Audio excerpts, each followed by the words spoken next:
திருச்சியில் பார்கவகுல முன்னேற்ற சங்க மத்திய மண்டலத்தின் கலந்தாய்வு கூட்டம் நடைபெற்றது.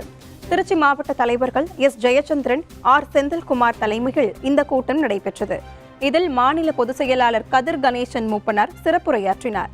கூட்டத்தில் பார்கவகுல முன்னேற்ற சங்கத்தின் நிறுவனர் டாக்டர் பாரிவேந்தர் அவர்களின் பிறந்த நாளை ஆகஸ்ட் 24ஆம் தேதி சென்னை ஸ்ரீவாரி மண்டபத்திலும், இளையவேந்தர் டாக்டர் ரவி பச்சமுத்து அவர்களின் பிறந்த நாளை ஜூலை 15ஆம் தேதி மறைமலை நகர் ஆழ்வார் பேலஸிலும் கொண்டாடும் நிகழ்ச்சியில் திருச்சி மத்திய மண்டலத்தின் சார்பாக அதிகப்படியான நபர்கள் கலந்து கொண்டு சிறப்பிப்பது, பார்கவகுல மக்களுக்கு கல்வி மற்றும் மருத்துவ சேவைகள் இலவசமாக செய்து கொடுப்பது தொடரும் என்று அறிவித்த டாக்டர் பாரிவேந்தர் அவர்களுக்கு நன்றியை தெரிவிப்பது உள்ளிட்ட 15 தீர்மானங்கள் நிறைவேற்றப்பட்டன. கலந்தாய்வு கூட்டத்தில் 50 பேருக்கு புதிய பொறுப்புகள் வழங்கப்பட்டது. கூட்டத்தில் 300க்கும் மேற்பட்ட பார்கவ குலத்தினர் கலந்து கொண்டு சிறப்பித்தனர்.